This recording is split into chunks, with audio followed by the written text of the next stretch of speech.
Olá, no programa Pauta Especial de hoje vamos falar sobre o trabalho de assistência da Cruz Vermelha para as pessoas que ficaram desabrigadas ou desalojadas no estado por causa da chuva. A gente vai falar também sobre o combate ao câncer de cabeça e pescoço.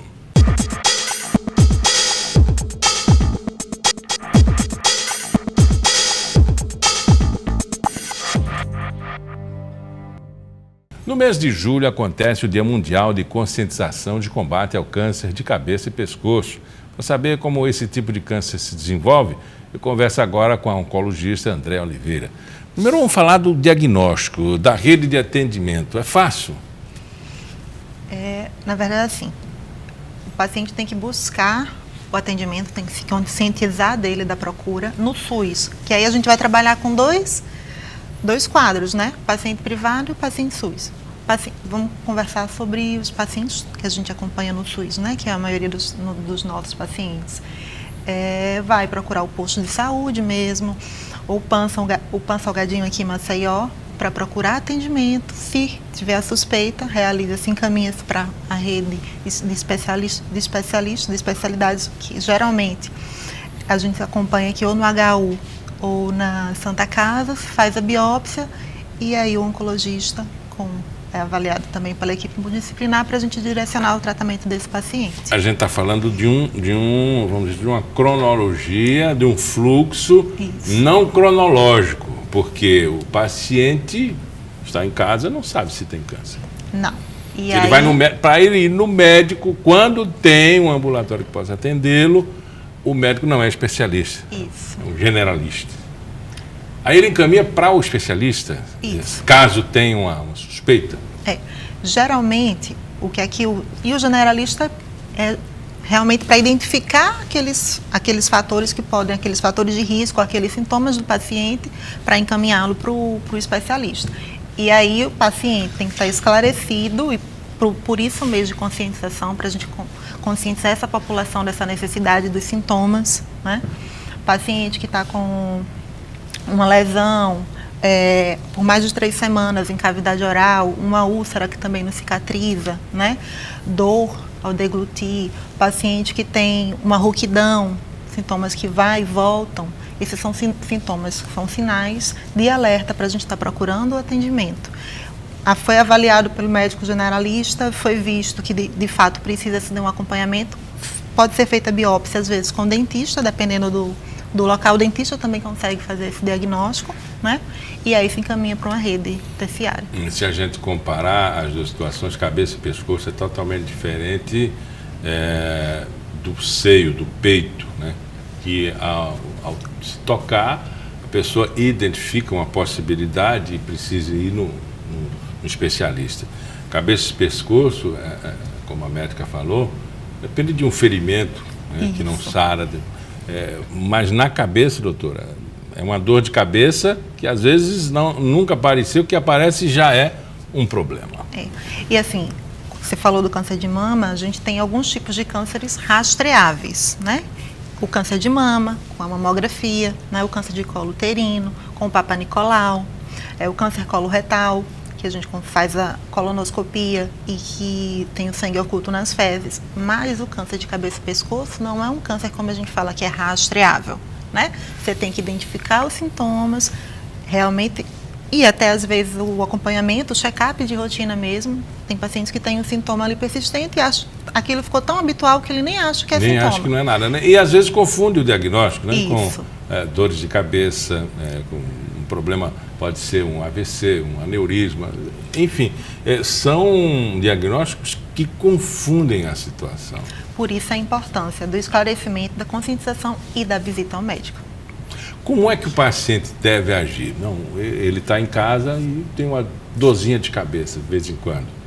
Ou não tem nada, absolutamente nada, ele não desconfia de nada. Ele, para saber que tem algum problema na cabeça e pescoço, o que ele deve fazer? Em casa ele pode estar verificando se tem alguma nodulação diferente. Geralmente a gente é simétrico, tem uma simetria de um lado com o outro. A gente pode palpar algum linfonodo, algum nódulozinho maior, de um lado ou de outro. Perceber mesmo, avaliando a cavidade oral, do mesmo jeito que a mulher palpa as mamas, a gente pode avaliar a boca também, ver se tem alguma lesão, fazer a higienização adequada, né? A gente tem fatores de risco importantes, que aí a gente pode estar combatendo. Bebida e o tabaco juntos, eles são responsáveis por aproximadamente 75% dos diagnósticos. Tem a bebida e o álcool, ou tem o tabaco e o álcool junto. Vida pregressa e também os hábitos, né? Isso. Tanto alimentares quanto de diversão, se é que podemos chamar de diversão, beber e fumar, né? Em relação às pessoas que são usuárias tanto de álcool quanto de tabaco, em relação às pessoas que não usam, ela tem 20% a mais da possibilidade de desenvolver câncer, né? E hoje em dia também tem o HPV, né? Que também é um fator de risco para câncer de cabeça e pescoço. Às vezes por uma via diferente, né? Mas que está crescendo entre os jovens, né? Exatamente por causa do sexo oral sem a devida prevenção, assim, sem o preservativo, né? Doutora, geralmente os casos já chegam, né, com um diagnóstico assim, muito tardio. Quais são as chances do paciente, né, quando ele faz exames preventivos? E quais são as chances do paciente que já chega numa situação? Isso é singular, é caso a caso? É caso a caso, né? Mas assim, a gente consegue ter uma visão geral. Pacientes com diagnóstico, como a gente fala, em tumores estadios iniciais, é um paciente com a possibilidade de cura de 80% a 90%, né? Que vai caindo se a doença for progredindo.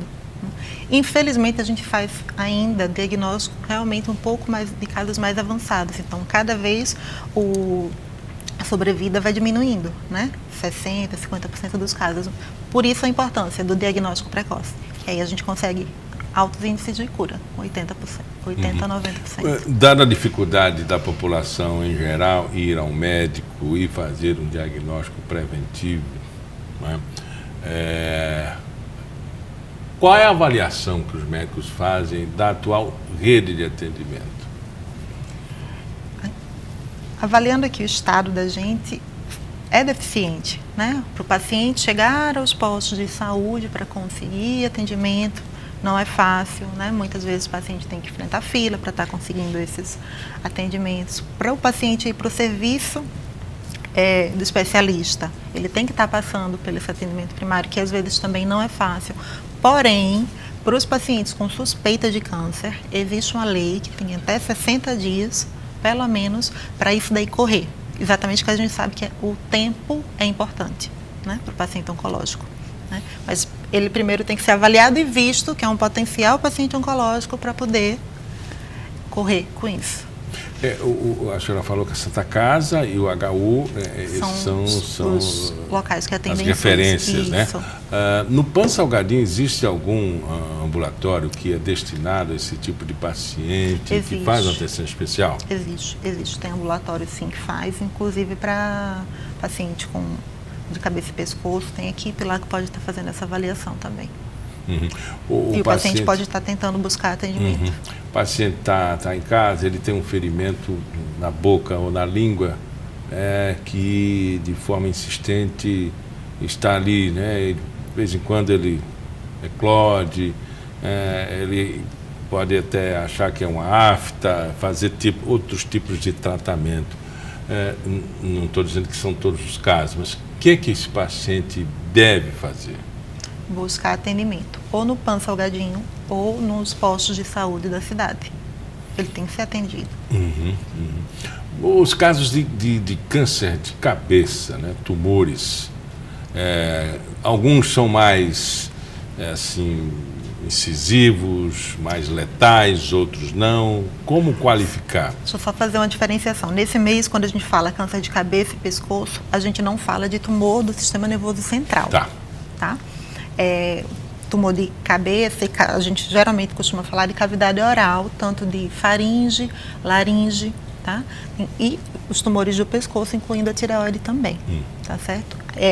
Tumor do sistema nervoso central já entra como tem até o período de conscientização também, tem até o mês referente a isso. Aí são sintomas diferentes, porque os tumores, quando a gente fala cabeça e pescoço, a maioria tem essa sintomatologia que a gente conversou agora, mas tumores do sistema nervoso central, aí os sintomas são outros.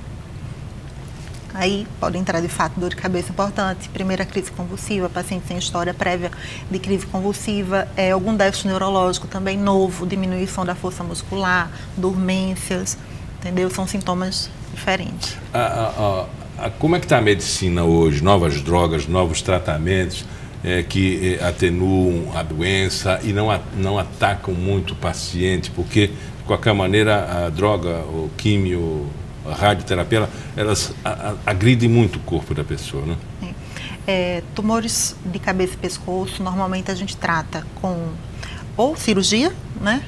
Ou quimio e rádio, que pode muitas vezes se igualar à cirurgia, ou então um tratamento multimodal. A gente faz o tratamento com a cirurgia e depois a gente avalia se vai precisar de rádio e quimioterapia. Tem muitos tratamentos em estudos, tem muita coisa nova vindo por aí. A gente está numa época que a imunoterapia está chegando, inclusive para cabeça e pescoço. É um tratamento que tem se mostrado muito eficiente e com menos sintomas, de fato, para o paciente. Mas, geralmente, alguns desses tratamentos são feitos já para pacientes metastáticos, pacientes que já não têm a possibilidade de cura. Paciente para realmente um quadro curativo, geralmente cirurgia, rádio e químio juntos, ou então rádio e químio, tá? E aí, a gente tem muitas medicações também de suporte, exatamente para diminuir esses sintomas secundários ao tratamento. Ok, conversamos com o André Oliveira, oncologista. Muito obrigado pela entrevista. Obrigada, eu que agradeço. Obrigado. Depois do intervalo, eu converso com a vice-presidente da Cruz Vermelha sobre o trabalho de assistência desenvolvido pela entidade no atendimento às vítimas das chuvas em Alagoas.